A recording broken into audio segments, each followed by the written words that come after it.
गीता दर्शन की अनंत यात्रा के मेरे सहयात्रियों, सच्चिदानंद घन परमात्मा सर्वत्र आनंद रूप से विराजमान है।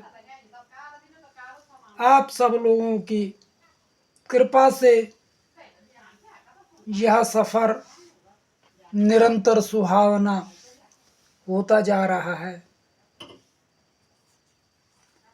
प्रिय बंधुओं, कल दास ने आपके साथ चर्चा की थी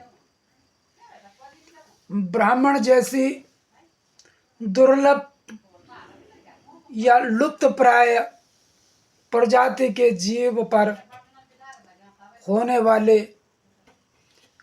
वाचिक आक्रमणों के बारे में, और आपको यह भी बताया कि सृष्टि किसी भी चीज का बीज नाश नहीं करती। कोई भी बीज नाश नहीं होता। अब पौराणिक कथाओं में आता है कि परशुराम जी ने 21 क्षत्रियों का नाश किया, लेकिन नहीं कर पाए, क्योंकि सृष्टि कर्म में किसी चीज के समूल नष्ट होने का उपाय ही नहीं है। जैसे अभी हम अपने गांव में देखते हैं, जैसे काखड़, घोल्ड, हिरन जैसे ये जीव हमें लगने लगे थे कि ये अब लुप्त हो चुके हैं, लेकिन पिछले कुछ दिनों से जैसे जंगल बढ़े हैं, ये लुप्त प्रजाति के जीव बहुत देखे जा रहे हैं। हमारे घरों के खेतों के आसपास आ रहे हैं। तो प्यारे बंधुओं, किसी भी जाति, किसी भी धर्म वाले व्यक्ति को ये निश्चिंत होना चाहिए कि परमात्मा उसकी रक्षा की व्यवस्था करता है। कोई किसी को नष्ट नहीं करता।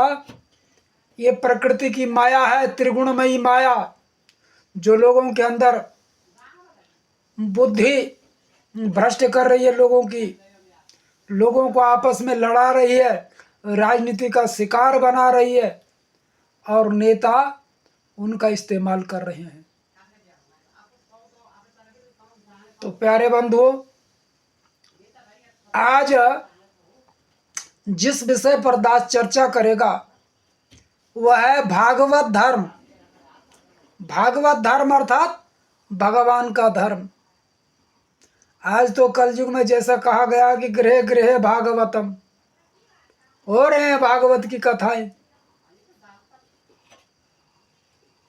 बहुत सारे परजीवी लोग कथा सुनाते हैं, हम कथा सुनते हैं,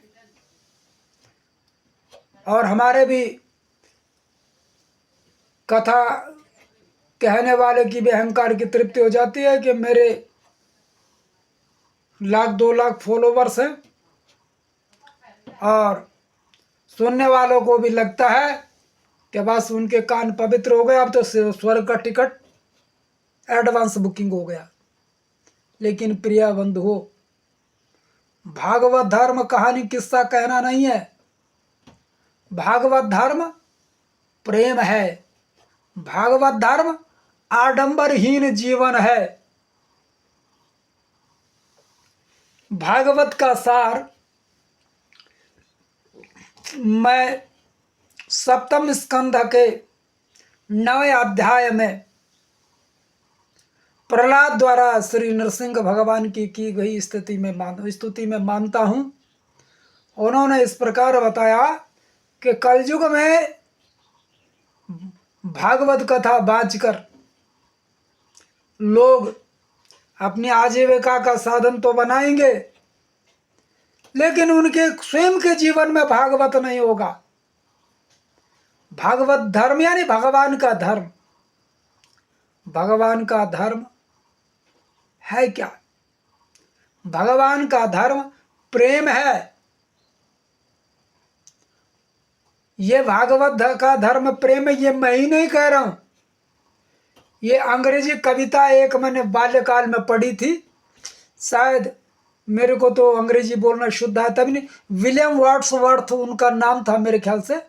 उन्होंने भी लिखा हुआ था कि little words of love make this earth like heaven above, अर्थात प्यार के दो बोल इस पृथ्वी को स्वर्ग के समान बना देते हैं। प्यारे बंधुओं, अब भागवत से ही, भागवत धर्म का एक दो प्रसंगों से निकालने की कोशिश करूंगा। प्रिय बंधुओं, अब अलग अलग मान्यताएं हैं। मैं श्री कृष्ण को एक महापुरुष मानता हूं। अगर अवतार हैं तो जैसे श्री कृष्ण, मैं भी हूं, आप भी हूं, लेकिन हमने अपने किरदार को कितना ऊंचा किया है, उसी अनुपात में हम समाज में पूज्यता को प्राप्त होते हैं। श्री कृष्ण को अवतारी पुरुष मानते हैं तो आप भी अवतारी पुरुष हैं। आपको भी सौभाग्य मिला है कि इस दुनिया में सुधार करो, इस दुनिया को स्वर्ग बनाने का आपको दायित्व भेजकर इस दुनिया में भेजा गया है। प्यारे बंधुओं, प्रसंग आता है कि लोगों का ये अकीदा या विश्वास जिसको बोलते हैं, ये पक्का हो गया था श्री कृष्ण भगवान है। तो एक महापुरुष भी भगवान ही होता जैसा होता है, उसकी वाणी में सरस्वती का निवास होता है और उसका आशीर्वाद और श्राप फलित होता है। ये मैं आपको बता दूं, ये मैंने जीवन में अनुभव किया है। तो प्रिय बंधुओं, जब लोगों को यह अकीदा हुआ तो सब मांगने लगे, अपने अपने आशीर्वाद मांगने लगे, सबने आशीर्वाद मांगा।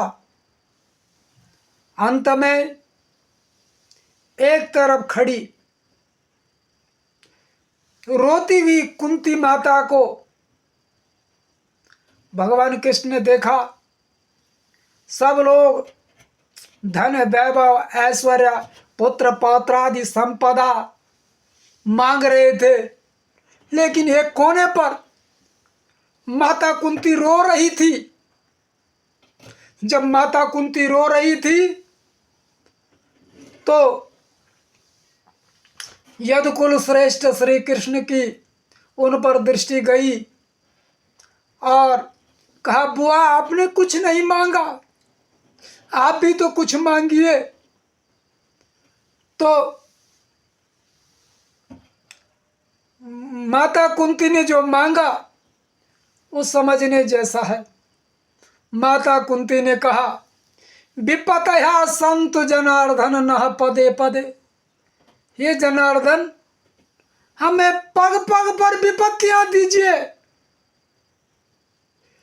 क्योंकि जब तक हमारे पास विपत्तियां थी आपने एक पल के लिए भी हमारा साथ नहीं छोड़ा। क्या करेंगे हम उन संपदाओं का? जैसे वो संपदा आई आप हमसे विदा होने लगे। तो इस दृढ़ प्रेम का नाम भागवत धर्म है, जो अपने प्रियतम के प्रति वही प्रेम जो जल से मछली का होता है,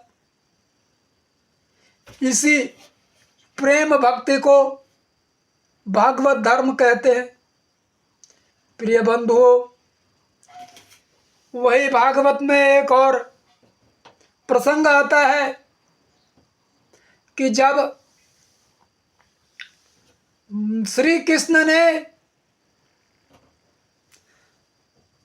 दुर्योधन के घर में अपमानित होने पर उसका षड्रस और 56 व्यंजन ग्रहण करने से इनकार कर दिया, तो श्री कृष्ण जी विदुर के घर गए।